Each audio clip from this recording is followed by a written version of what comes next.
Hi, I'm Debbie Sumrall, and I am the sous chef and one of the owners of the Jaded Fork. We are a catering company that also specializes in culinary education. We have been Cincinnati-based for about 4 years now, but we are coming to Jeffersonville. This is my business partner and head chef, Lindsay Cook. Hi, thanks for being here today with us. This is Better Together, where we focus on fitness regimens that you can safely do in the comfort of your home, that we pair with the appropriate meal to get the most benefits out of your workout. What we're doing today is partnering up with a yoga specialist. Her name is Carrie Klaus, and she owns Inner Spring Yoga. We'll be working through an Ayurvedic yoga practice and then creating a recipe in the kitchen with her and Debbie where we get to make a salad that is kapha pacifying, that obliges all of the appropriate Ayurvedic needs. Because food and exercise should complement each other. And just like Lindsay and I, we're better together.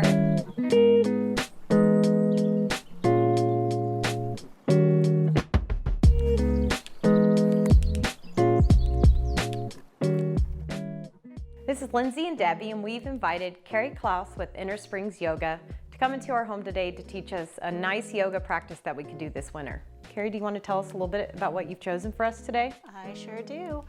So today we're going to work on what we call a kapha pacifying practice. So in Ayurveda, we consider the winter and early spring to be kapha season, which means that it has the qualities of being kind of dense and heavy and cold and in some ways moist if you think about snow. And so our yoga practice that we're going to do together is going to help to kind of pacify those qualities and bring a more sense of kind of lightness and clarity into our experience. That's awesome. We're looking forward to it. So we're going to do an exercise that I call the tiger and the butterfly. You'll take your feet a little bit wider than hips distance, so almost the width of your mat. And you're going to let your knees be really soft here. And you're going to make some waist rotations, let your arms flail out to the sides, and then just give you a gentle love tap. So when you twist to the right, your arms will fly around your waist. And then when you twist to the left, they'll fly in the opposite way. And you can just do that with your breath, back and forth. And just start to notice that sort of airy quality that you're creating in your experience as you twist back and forth. And we'll do this just a few more times, side to side. Make sure you give yourself that little gentle tap in the front and the back as you go. And then just really start to slow things down so the movement continues, but just in a much slower fashion. And then as you come back to center, we're going to bring the feet a little more narrow. And then stretch the arms out and up overhead. You can grab a hold of your right wrist with your left hand. And then as you exhale, lean over to your left. Press your right foot down a little bit more. Really breathe some space into your right rib cage. Really big, deep breaths into the top of the chest for this practice in the lungs. One of the places that kapha tends to get stuck is in the lungs. And so we really just want to start to get things moving and de-stagnate in the lung area. Then when you inhale, reach back up through center. Take a hold of your left wrist with your right hand and lean all the way over to your right side. Same thing here, just big breaths into the top of your chest and really feel your rib cage expanding front to back and side to side. And then when you breathe in, reach up through the center. And as you exhale, just let your arms float all the way down to your sides. And then go ahead and step your feet a little bit closer together. I like to have mine touching all the way so that my inner knees touch. We're going to bend the knees and sit back, and then squeeze the feet, the knees, and the thighs together. And raise the arms up beside the ears. And then see if you can lift your chest so that your shoulders are over top of your hips. Good. Take one more breath in. And then when you exhale, fold forward. And breathe in, extend your spine, hips and heart are lifting. And as you exhale, plant your hands and walk your feet back again into downward facing dog. This time we're going to bring the right foot forward between the hands while keeping the knees lifted. So looking at the hands, step the right foot forward.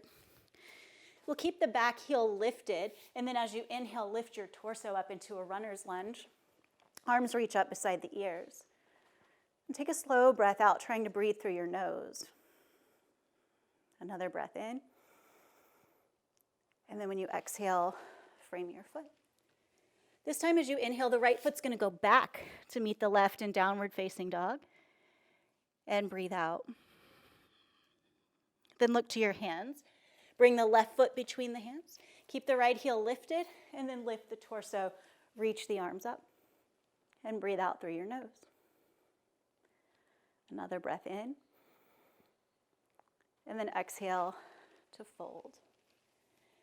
Inhale, left foot's gonna go back to meet the right. And then as you exhale, lower your knees down to your mat. And then from your hands and knees, lift your tailbone and lift your chest. Let your belly drop towards the floor. We call this the cow pose. And then as you exhale, you're just gonna rock your shoulders forward, bend your elbows straight back, keep your hips lifted, but lower your chest and your chin. So you're like a little inchworm. And then when you inhale, slide forward onto your belly and lift your chest. And then lower all the way down. And then press up to your hands and knees.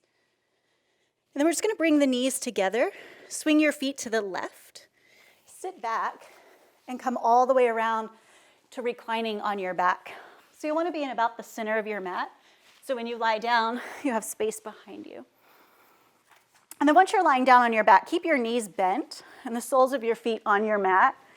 And take your hands down to your sides. I like to grab a hold of the edges of the mat, just like I'm taking a big handful of the mat in each hand. And then pull your mat from side to side like you're trying to rip it in half.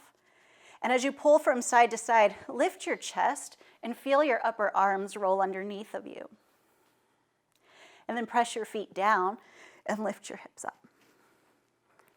Breathe in. And breathe out. Another slow breath in. And out. And inhale. And then as you exhale, lower all the way down. Bring your right knee all the way up to your chest. And then stretch your left leg forward on your mat. And you're just gonna hold onto your right knee with your left hand and let your right hand fall down to your side. And then roll all the way over onto your left side. Bring your right knee down to the floor, sorry. And then as you inhale, untwist and reach your chest towards the ceiling. Take one more breath in and out. And then when you inhale, roll to your left side again. And when you exhale, roll onto your back. We'll place both feet down. Shift the hips back into the center. Bring the left knee to the chest. Stretch the right leg forward. And then hold the left knee with the right hand and roll all the way over to your right side. And then as you inhale, start to turn your chest towards the ceiling. If you have room, the left arm can reach all the way over to the left, or you can bend the elbow like a cactus.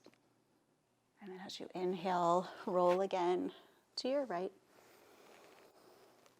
And exhale to roll onto your back.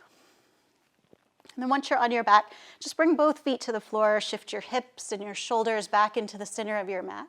Hug both knees towards your chest. You can squeeze them in close and rock a little bit from side to side, and then lift your forehead towards your knees and press your low back towards the mat. And then take a breath in and stretch out long, arms overhead, feet to the end like you just woke up in the morning. And then on a breath out, let your arms drift all the way down to your sides. Turn your palms towards the ceiling. You can close your eyes or soften your gaze. Take a deep breath in through your nose. And a slow breath out. And then just relax here.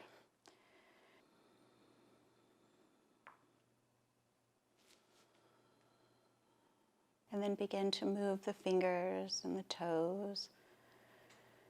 Make some circular movements with your wrists and your ankles. And stretch yourself long again, arms overhead, feet to the end of the mat like you just woke up. Maybe even arch your back away from the floor, stretch the front side of your body. And then bring both knees to your chest. And roll all the way over to your right side. Use your left hand and press yourself up to seated. And as you come up to seated, just take a comfortable seat. Bring your hands together in front of your heart. And bow the wisdom of your head towards the wisdom of your heart. Namaste. No, stay.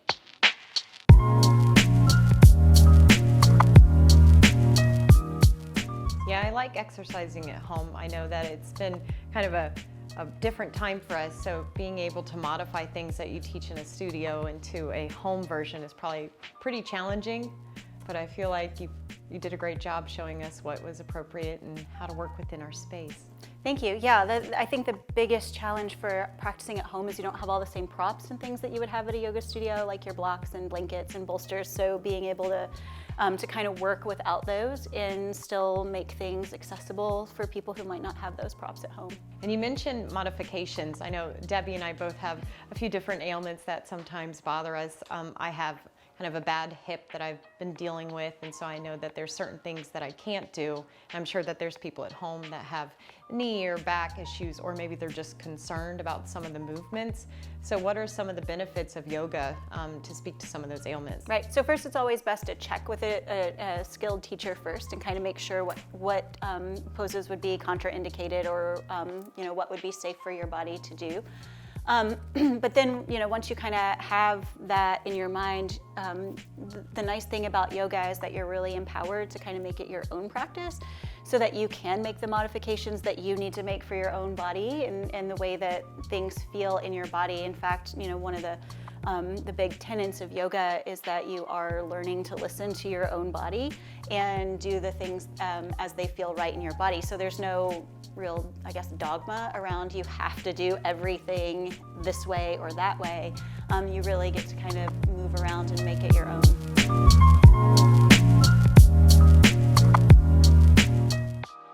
So we're back in the kitchen with Carrie and Debbie, and we're going to be preparing a lovely salad that's going to be kapha pacifying. It's going to go great with our Ayurvedic yoga practice that we just did. Debbie's going to start off by getting some of our roasted vegetables trimmed up and ready to go in the oven. Great, thank you. So we're going to start with our Brussels sprouts. These are a great nutritious item to add to your meal. We're going to go ahead and trim them and get them ready for the oven. In your Brussels sprouts, you'll always see that there'll all be different kinds size-wise, and you want to make sure that when you're roasting items that you get everything about the same size so that it cooks evenly in the oven.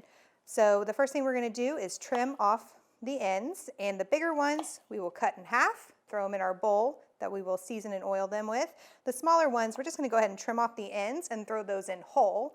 And then once you get those trimmed up and in your bowl, we will add the squash into the same bowl because we're going to roast and season them all the same.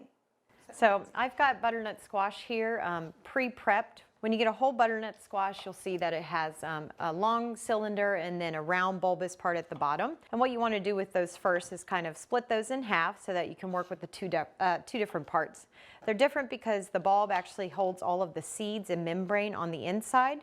And then your remaining part of your butternut squash is just complete meat of the squash. After you have them, you want to set them on a flat surface, so you would trim off your end, and then you're just going to work your knife down the side so that you can get rid of that peel. You're welcome to use a knife if you're comfortable with your chef or paring knife, but you can also use a vegetable peeler for this part. Sometimes it's a little bit easier though just to use a chef knife. Make sure that you're holding your knife correctly by pinching the back of the blade with your pointer finger and your thumb, and then wrapping the rest of your fingers around the handle so that you have a nice solid safe grip on your knife. And then as you can see with my guiding hand, I've been curling back my fingertips to make sure that I don't lob off those fingertips. With our butternut squash, once we've got it nice and peeled, we're going to cut it in half lengthwise. And then what we'll do with these halves is we'll cut them each in half to make quarters. And what that's going to do is give us a little bit smaller chunks that we can further dice up. And this is going to be a little bit more comparable to the shape and size of the Brussels sprouts that Miss Debbie has been working on over there. So again, everything can kind of cook evenly and more consistently all together on one pan. This way you can use less dishes and just have one pan in your oven with all your vegetables on them. So Debbie, I'll add these to the bowl, and then if you want to start on your seasonings and tell us what you've got there. We're using almond oil today. It's a high heat almond oil. It's not going to add any flavoring to our vegetables, so it's going to really let the natural flavors of our roasted vegetables as well as our seasoning really stand out on these. So the 4 seasonings that we are going to use today, we have some kosher salt, we have cayenne pepper, paprika, and cumin. All three of these seasonings are very high in antioxidants, which is good for us. They're also natural inflammation reducers, which goes great with yoga and the workout that we did previously, so kind of help calm the insides of our bodies as well. Cumin is going to add a very earthy flavor. Our paprika is a sweet heat. Our cayenne is the pungent heat. That's the real flavor. We're going to start with about 1/8 of a teaspoon. If you like heat, you can always add more. And then salt, about 1/4 of a teaspoon to start with. You can always add salt later on, but you definitely don't want to oversalt your food, especially during the winter when you're stuck inside, you're not outside in the sun moving as much. Carrie, what kind of spices do you like to use when you're working with your recipes in the kitchen? Yeah, so Ayurvedically speaking, it kind of just depends on which dosha you're trying to pacify. But like Debbie pointed out, you used a lot of pungents on these vegetables. And for pacifying kapha dosha, pungent is one of the main spices that you want to use. The cayenne pepper is perfect in there. I'm not primarily kapha dosha myself, so I'm actually pitta dosha, which is the dosha of fire and water. So I only use pungents very sparingly in my own like personal cooking because I don't need any extra heat. I've got a lot of it already. But I think for the kapha pacifying and for the wintertime, you want to build that heat. Nice. Well, thank you. We look forward to trying these out with all those wonderful flavors. So we'll go ahead and get these in the oven. We preheat our oven to 350, and we're going to set those in again to cook them until they're tender, fork or knife tender, where if you've stuck a fork or knife in them, they would come out pretty clean. You're also going to see a lot of nice golden brown color on these. Thanks, Debbie.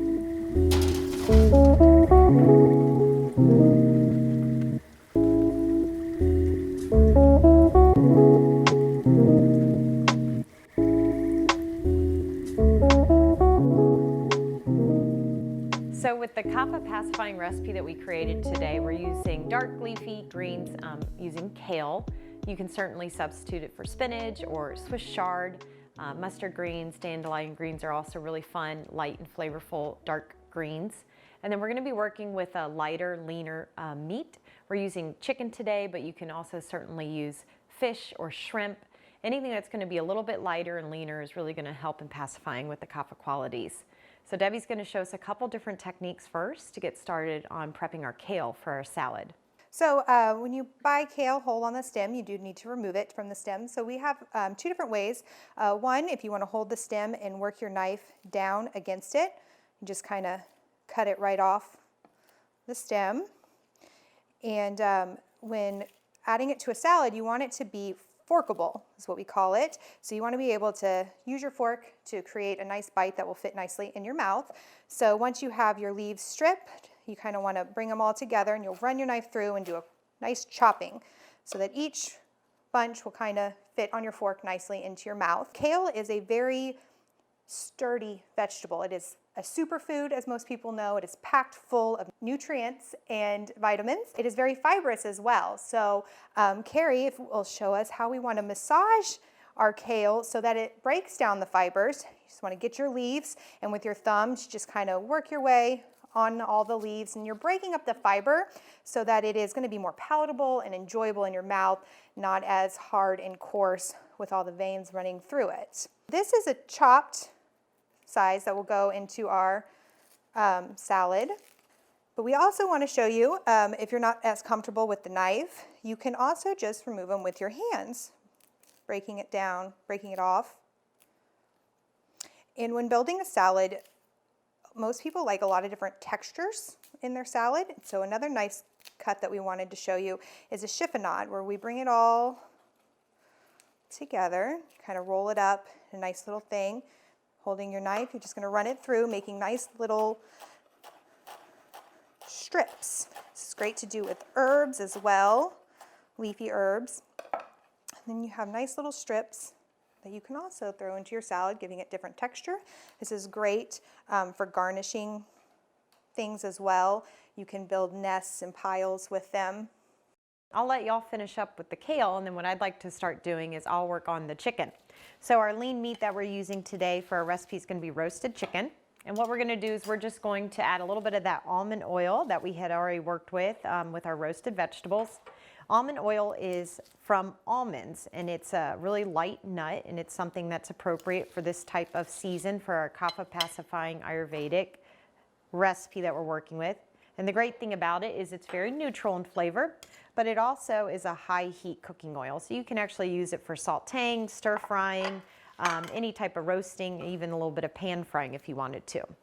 And then what we're going to do is we're going to add a lot of pungent, earthy, kind of spicy flavors to pair well with this roasted chicken. It's going to include a lot of fun spices like dried mustard. Dried mustard is very earthy and pungent. It's kind of a playful flavor that's going to really lean into our astringent, kind of bitter flavors that are also sweet and savory, like roasted garlic powder as well as onion powder.